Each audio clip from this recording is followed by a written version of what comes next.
Gratitude belongs only to God, the Lord of the cosmos, and may His peace and mercy be upon Muhammad, the trustworthy.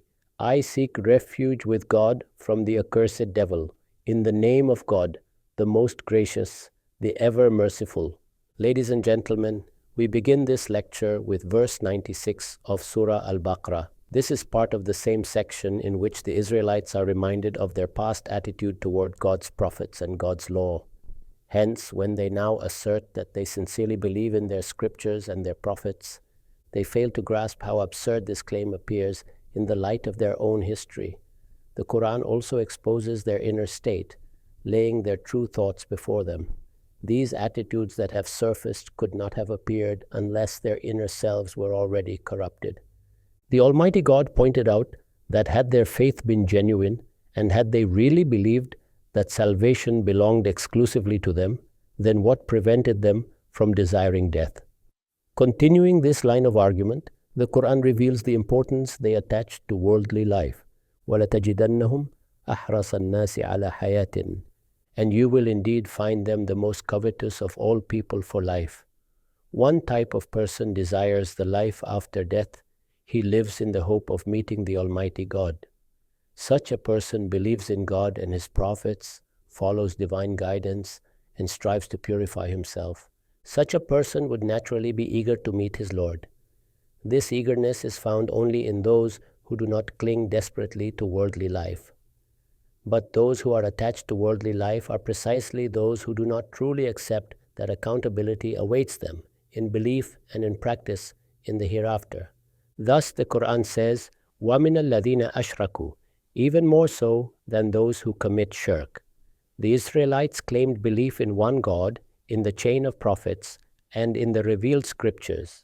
They saw themselves as a people with a special history, and they regarded the Ishmaelites as polytheists. Yet the remarkable thing is that they coveted worldly life even more intensely than these polytheists. I have written, the idolaters of Arabia, who had received no prophetic guidance for centuries, were considered extremely inferior by the Jews. The Jews saw themselves as the recipients of divine revelation, guidance, and a long line of prophets. They viewed themselves as God's favored nation, entrusted with conveying the truth to the world. Prophets arose among them one after another. The Ishmaelites, by contrast, lived in the desert for 2,000 years without revelation and followed ancestral customs filled with countless innovations. Thus, the Israelites considered them greatly inferior. In Al-Bayan, I have written that despite their grand claims of religiosity and piety, the Israelites were morally inferior even to the idolaters. Such a condition can indeed arise. A community that believes in revelation can fall into such decline that, as the poet Iqbal said, seeing these Muslims puts even the Jews to shame. The Quran continues, يُوَدُّ أَحَدُهُمْ لَوْ يُعَمَّرُ أَلْفَ سَنَةٍ. Each one of them longs to live 1,000 years. Their only desire was to prolong their worldly life.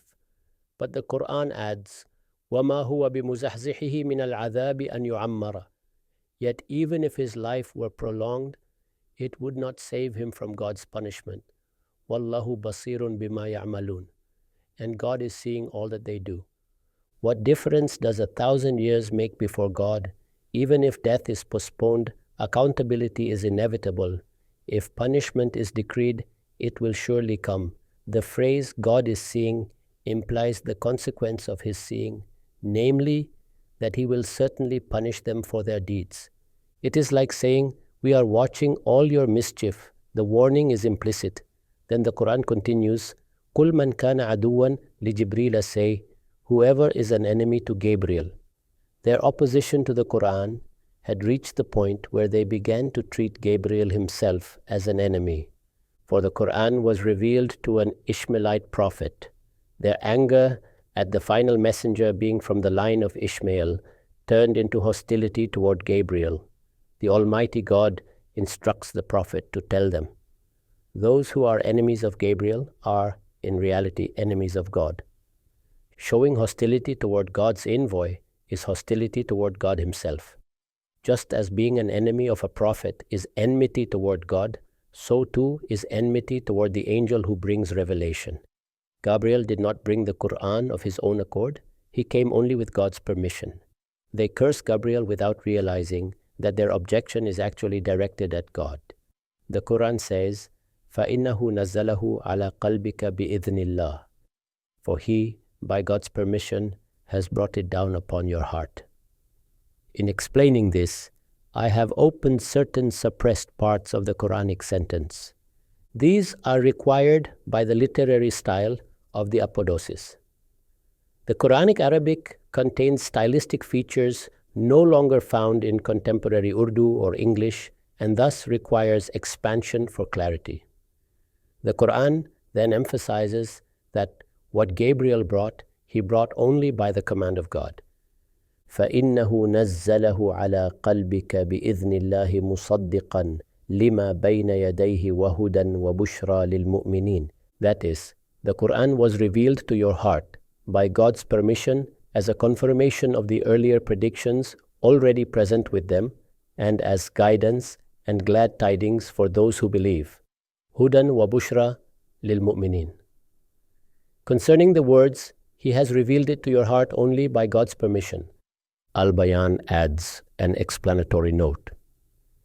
It is clear from this that the Jews, in their foolishness and hostility to the Quran, went so far as to treat Gabriel as their enemy simply because he brought God's message to Muhammad, peace be upon him, instead of bringing it to someone from among them. In other words, since prophets had been raised exclusively among the Israelites for so long, and since only Israelites had been chosen as prophets, they imagined that Gabriel had now somehow betrayed them. They thought he should have continued bringing revelation to someone from their own community on the basis of his long-standing association with them. What greater foolishness can there be? So the Almighty God declared, "This book has been revealed to your heart, O Prophet, in confirmation of the earlier predictions found with them, and as guidance and glad tidings for those who believe. I have written, the purpose of presenting these details about the Quran is to make it completely clear to them that their opposition is not simply to the Quran itself.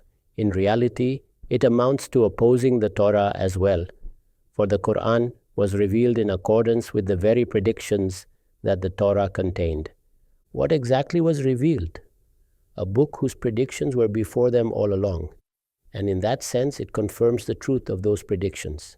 Thus, the objective of laying out these details is to show clearly that their resistance is not merely resistance to a new scripture, but to the Torah and to the guidance and glad tidings which God Himself has sent. They must reflect on what the consequences of their claims imply. The implications fall directly on their own faith. Hudan wa bushra للمؤمنين من كان عدونا لله ولملائكته ولرسله ولجبريل ولميكائيل فإن الله عدو للكافرين. Now the Almighty God instructs them to listen carefully. Those who become enemies of God, His angels, His messengers, Gabriel and Michael, then God becomes the enemy of such disbelievers. Let them not imagine that they remain secure simply because they claim a long-standing relationship with God, even while openly picking a quarrel with Gabriel. Such foolish notions are pointless. Enmity with one amounts to enmity with all. I have noted Gabriel and Michael are mentioned specifically after the general reference to all angels. The verse states, enemies of God, His angels, His prophets, and Gabriel and Michael. This is an example of mentioning specific individuals after mentioning the general category, much like saying that God favored all prophets, and among them Moses, Jesus, and Muhammad, peace be upon them. This literary device underscores that these two angels hold a special status before the Almighty God. Obviously, prophets who were sent to humanity numbered in the hundreds, and according to one hadith, 124,000. This is a vast number. Yet from among them, certain prophets hold a uniquely exalted rank, as mentioned repeatedly in the Quran. He has prescribed the same religion for you to which He guided Noah, and whose revelation we have sent down to you, and the same directive we gave to Abraham, Moses, and Jesus. Clearly, these prophets enjoy a special honor. Thus, the verse concludes, then God too is the enemy of such disbelievers. Al-Bayan comments, opposing Gabriel is not merely opposing him, it is opposing the Almighty God, all His angels, and all His prophets. The Quran explains in many places that rejecting even a single prophet is tantamount to rejecting them all. Similarly, those who express hostility toward Gabriel should know that this hostility extends to all angels, all prophets, and even to God Himself. It is clear then that opposing Gabriel is not merely opposition to him, it is opposition to God, His angels, and His prophets. And such opposition is one of the most disgraceful forms of disbelief. The verse continues, those who are enemies of God, His angels, His prophets, Gabriel, and Michael, and concludes, then God too is the enemy of such disbelievers, kafirin. This makes it absolutely clear that opposing God, His angels, and His prophets is the worst kind of disbelief, and the consequence of this opposition is that the Almighty God becomes the enemy of such people. All of this is expressed in just a few brief sentences. There is no need to add that anyone who makes God his enemy is the most wretched of all. That much is obvious. The Quran's concise and penetrating style drives the point home without giving the Jews any room to dismiss or evade what is being said. The message becomes crystal clear. Any reasonable person reading these verses will immediately sense the underlying grief and lamentation for them. Thus, the Quran conveys its message in a concise yet powerful form. Next, the Quran says, وَلَقَدْ أَنزَلْنَا إِلَيْكَ آيَاتٍ بَيِّنَاتٍ. We have sent down to you very clear arguments. That is, in the form of the Quran.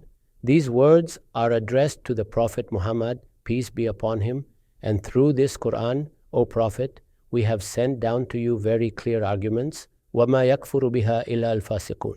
Yet none deny them except those who are defiantly disobedient. Meaning, the arguments are so clear that only the rebellious and defiant persist in rejecting them. No reasonable person can deny them once they become fully manifest. أَوَلَمَّا عَاهَدُوا عَهْدًا نَبَذَهُ فَرِيقٌ مِّنْهُمْ بَلْ أَكْثَرُهُمْ لَا يُؤْمِنُونَ. Is this how it is always going to be? That whenever they make a covenant, one group among them throws it aside?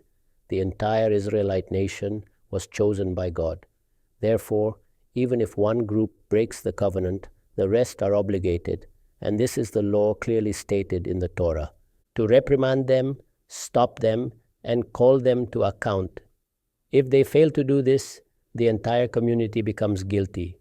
Al-Bayan adds, after describing the evasion and indifference of the Jews towards the covenant that God had taken from them concerning His final book and His last prophet, this verse expresses astonishment at their behavior. Will they always persist in this disregard? Is this pattern never going to change? Read this sentence while keeping in mind the tone of regret and amazement that it carries. أَوَلَمَّا عَاهَدُوا عَهْدًا نَبَذَهُ فَرِيقٌ مِّنْهُمْ. Will this continue endlessly, that whenever they make a covenant, one group among them throws it aside? بَلْ أَكْثَرُهُمْ لَا يُؤْمِنُونَ. In fact, the truth is that most of them do not even truly profess faith. That is, they do not merely throw aside their covenants. The reality is that most of them simply do not have faith.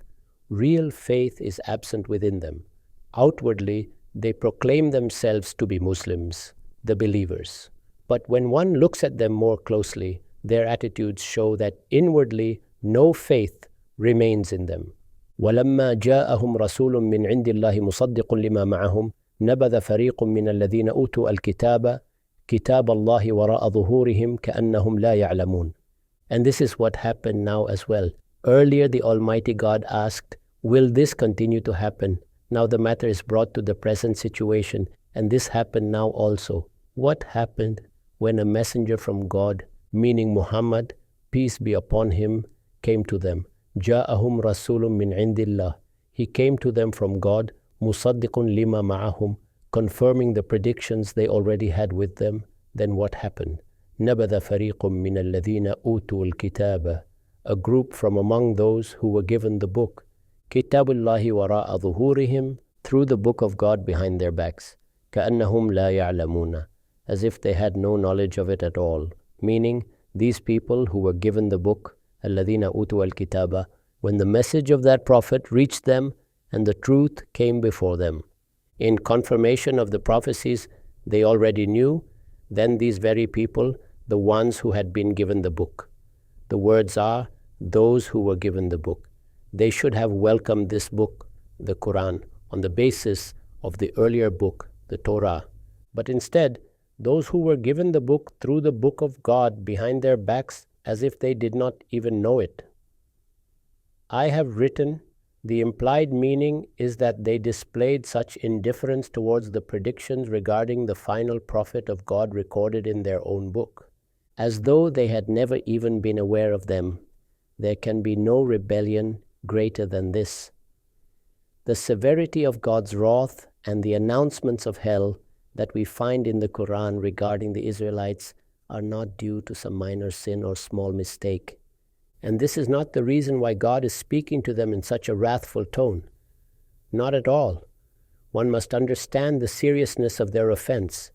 It was deliberate denial of the truth, even when it had become completely clear, and they denied it with arrogance and with hostility toward the Ishmaelites, questioning why they should become the bearers of God's message. That is, why were the Ishmaelites granted this distinction? This was the condition of the Israelites, as if they had never known the prophecies. What did they do next? وَاتَّبَعُوا مَا تَتْلُو الشَّيَاطِينُ عَلَى مُلْكِ سُلَيْمَانَ. And they went after what the devils used to recite and chant in the name of Solomon's kingdom. Why? In order to harm the Prophet Muhammad. Connect this to the previous verse. And this happened now also, when a prophet came to them from God. It is obvious that in order to harm the Prophet, they turned toward these practices. Let me explain this further. When Prophet Muhammad, peace be upon him, was migrating to Yathrib, Medina, he received the Muawwadatain, the last two surahs of the Quran, from God. These surahs indicated that the nature of the assault would now take a new form. One method the Quran uses is to place on the tongue of a prophet a supplication that simultaneously conveys information about future events. One such supplication appears in Surah Bani Israel. The prophet is told to say, وَاجْعَلْ لِي مِنْ لَدُنْكَ سُلْطَانًا نَصِيرًا, and grant me help in the form of political authority, especially from yourself. This supplication for political authority contained a prediction within it that the prophet would now be aided with political power.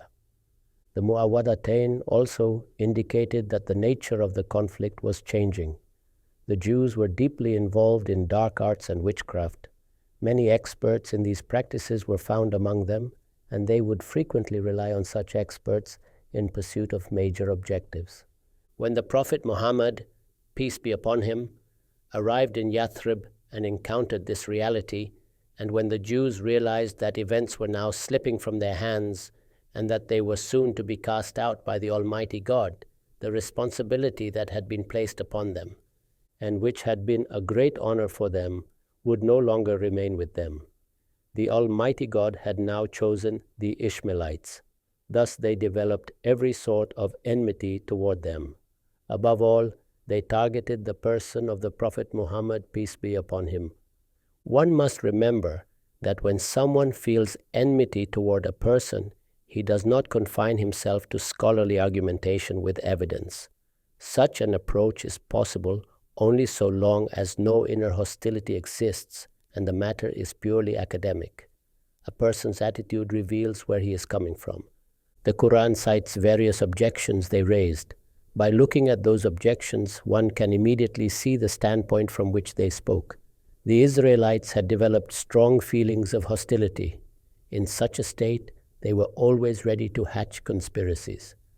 At times, they used ridicule to diminish the Prophet's honor in the eyes of the people. Sometimes they targeted him with mockery. At other times, they hurled accusations, slanders, and whatever else they could. They also attempted to murder the Prophet Muhammad, peace be upon him. using both physical means and these occult methods, what we might call dark arts. Since they were heavily involved in charms and amulets, they turned to their sorcerers to find some way to eliminate Muhammad, peace be upon him.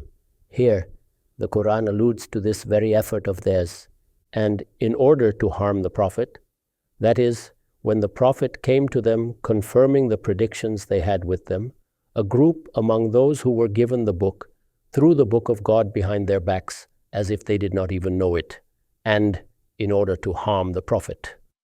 These words are implied within the sequence of the discourse. I have spelled them out explicitly.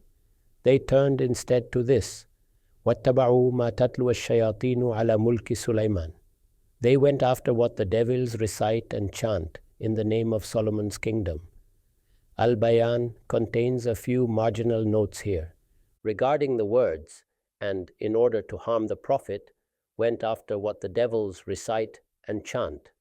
I have written, instead of acknowledging the Prophet Muhammad, peace be upon him. They were supposed to accept the Prophet sent by God, listen to him, obey him, affirm his prophethood, and support him. Instead of acknowledging and following him, they devoted themselves to harming him, and for that purpose, they began following their sorcerers and enchanters who taught occult arts and witchcraft. In Surah Al the words min sharri nafathati fil uqad, from the harm of those who blow into knots, direct the Prophet Muhammad, peace be upon him, to continually seek refuge in the Almighty God from these very mischief makers among the Jews. Thus, I have pointed out that these words, min sharri nafathati fil uqad, anticipate and foreshadow these very events. In Surah Al Baqarah, verse 101, the Quran describes this situation, and in Surah Al Almighty God teaches the Prophet, peace be upon him, how to seek protection from its evil. So what happened is that they turned to their sorcerers in order to harm the Prophet, peace be upon him. The Quran comments on this move of theirs.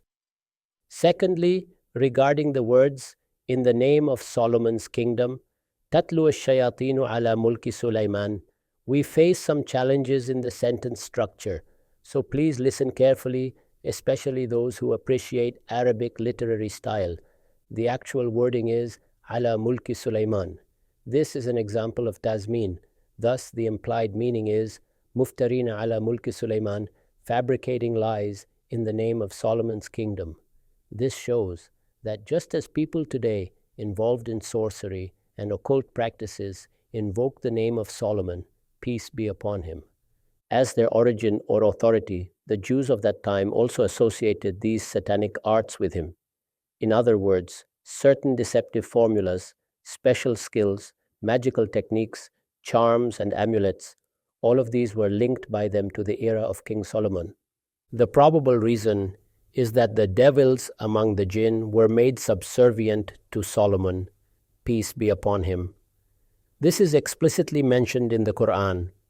Since such arts typically originate from the influence of jinn, people began invoking Solomon's name to sanctify these practices. This is likely how the false attribution arose.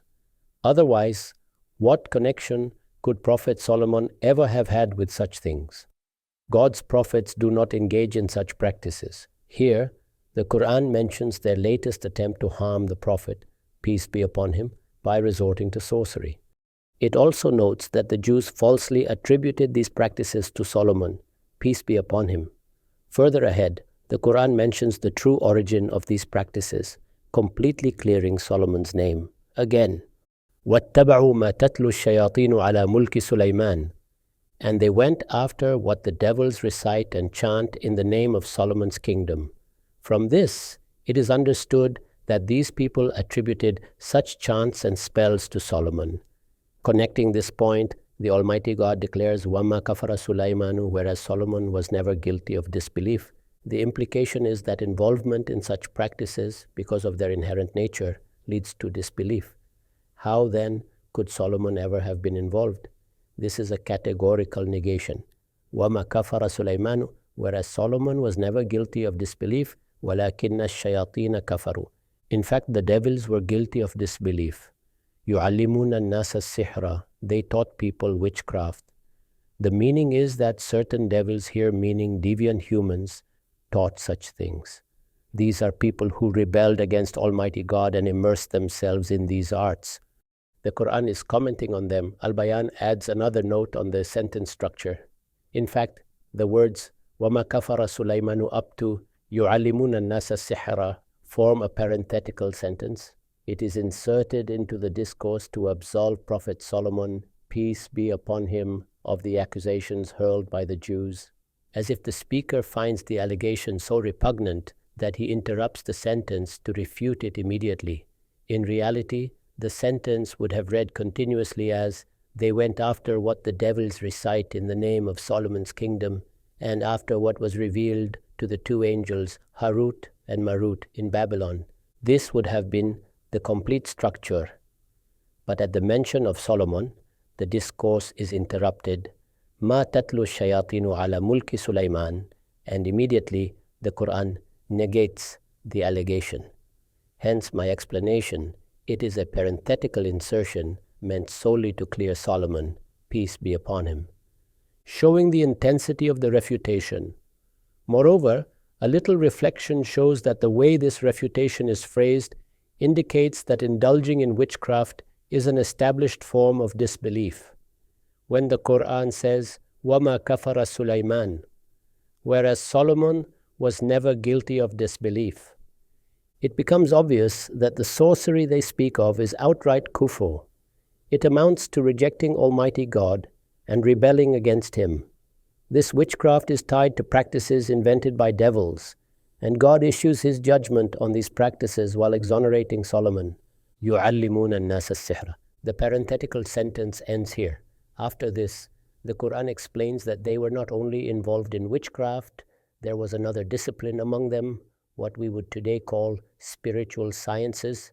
They also approached its experts. وَمَا أَنزَلَ عَلَى الْمَلِكَيْنِ بِبَابِلْ هَارُوتَ وَمَارُوتَ, meaning they pursued the methods of sorcery taught by devils in the name of Solomon's kingdom, and they also sought what had been revealed to the two angels, Harut and Marut, in Babylon. What this was and what sin they committed by turning to it will be discussed in subsequent lectures. Now, let us read the plain translation of these verses. Because our time is nearly over, the Almighty God says, and you will find them to be the greediest of all people for life, even more than those who worship idols.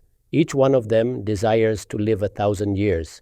Yet even if such a life were granted to him, it would not save him from the torment of God, and God is fully aware of what they do. Because of their hostility to the Quran, they also became enemies of Gabriel. Say, whoever is an enemy to Gabriel, then such a person is in truth an enemy of God, because he, O Prophet, has brought this revelation to your heart by God's permission, confirming earlier predictions and as guidance and glad tidings for the believers. Those who are enemies of God, His angels, His prophets, Gabriel and Michael, then indeed God is the enemy of such disbelievers. And in this Quran, we have sent down to you clear arguments, and none deny them except those who are defiant. Will this only continue to happen, that whenever they make a promise, a group among them casts it aside? In fact, most of them do not even profess faith. And when a prophet came to them from God, confirming what was already with them, a group among those who were given the book threw God's book behind their backs, as if they did not even know it. And in order to harm the prophet, they went after what the devils recite in the name of Solomon's kingdom. They attribute these chants to Solomon, whereas Solomon was never guilty of disbelief. Rather, it was the devils who were guilty of disbelief. They taught people witchcraft, and they pursued that which was revealed to the two angels, Harut and Marut, in Babylon.